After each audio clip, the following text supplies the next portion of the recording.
یہ واقعہ قرآن مجید کی سورۃ البروج میں بیان ہوا ہے اور اس کی تفصیل حدیث میں آتی ہے۔ یہ ایک ایسے وقت کا قصہ ہے جب دنیا میں ظلم اپنے عروج پر تھا اور ایمان والوں کو سخت آزمائش سے گزارا جا رہا تھا۔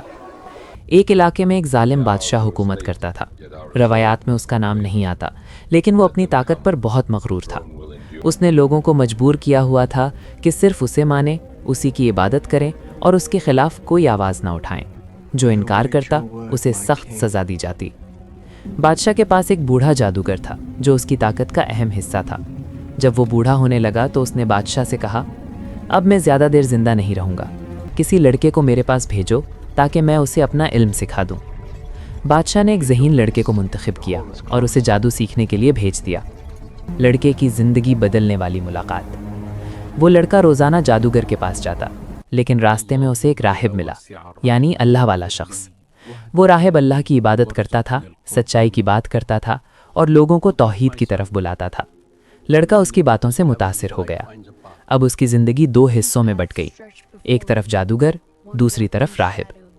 ایک دن راستے میں ایک بڑا جانور، شیر وغیرہ، لوگوں کا راستہ روک کر کھڑا ہو گیا۔ لوگ ڈر گئے، کوئی آگے نہ بڑھ سکا۔ لڑکے نے سوچا کہ آج پتہ چلے گا کہ سچ کس کے پاس ہے۔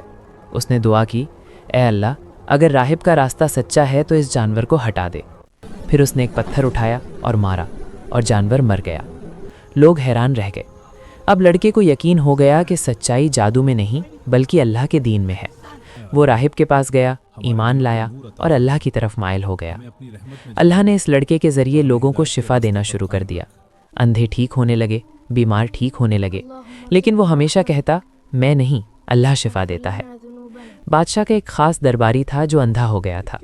اس نے لڑکے کے بارے میں سنا اور اس کے پاس آیا، بہت سے تحفے لے کر۔ اس نے کہا، اگر تم مجھے ٹھیک کر دو تو یہ سب تمہارا ہے۔ لڑکے نے جواب دیا، میں کسی کو ٹھیک نہیں کرتا، اللہ کرتا ہے۔ اگر تم ایمان لاؤ تو اللہ تمہیں شفا دے گا۔ درباری نے ایمان قبول کیا اور اللہ نے اسے ٹھیک کر دیا۔ جب درباری واپس آیا اور ٹھیک ہو گیا تو بادشاہ حیران رہ گیا۔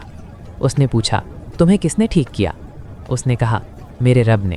بادشاہ غصے میں آ گیا، کیا میرے علاوہ بھی کوئی رب ہے؟ بادشاہ نے اسے سزا دی، یہاں تک کہ اس نے لڑکے کا نام بتا دیا۔ لڑکے کو بلایا گیا اور اس سے کہا گیا، اپنا دین چھوڑ دو، لیکن اس نے انکار کر دیا۔ پہلے راہب کو لایا گیا، اسے کہا گیا دین چھوڑ دو، اس نے انکار کیا، اسے قتل کر دیا گیا۔ پھر درباری کو لایا گیا، اس نے بھی انکار کیا، اسے بھی قتل کر دیا گیا۔ بادشاہ نے لڑکے کو مارنے کے لیے کئی طریقے آزمائے۔ سپاہیوں کو حکم دیا کہ اسے پہاڑ پر لے جا کر نیچے پھینک دو۔ لڑکے نے دعا کی، اے اللہ، جیسے چاہے مجھے بچا لے۔ پہاڑ ہلنے لگا، سپاہی گر گئے، لڑکا بچ گیا۔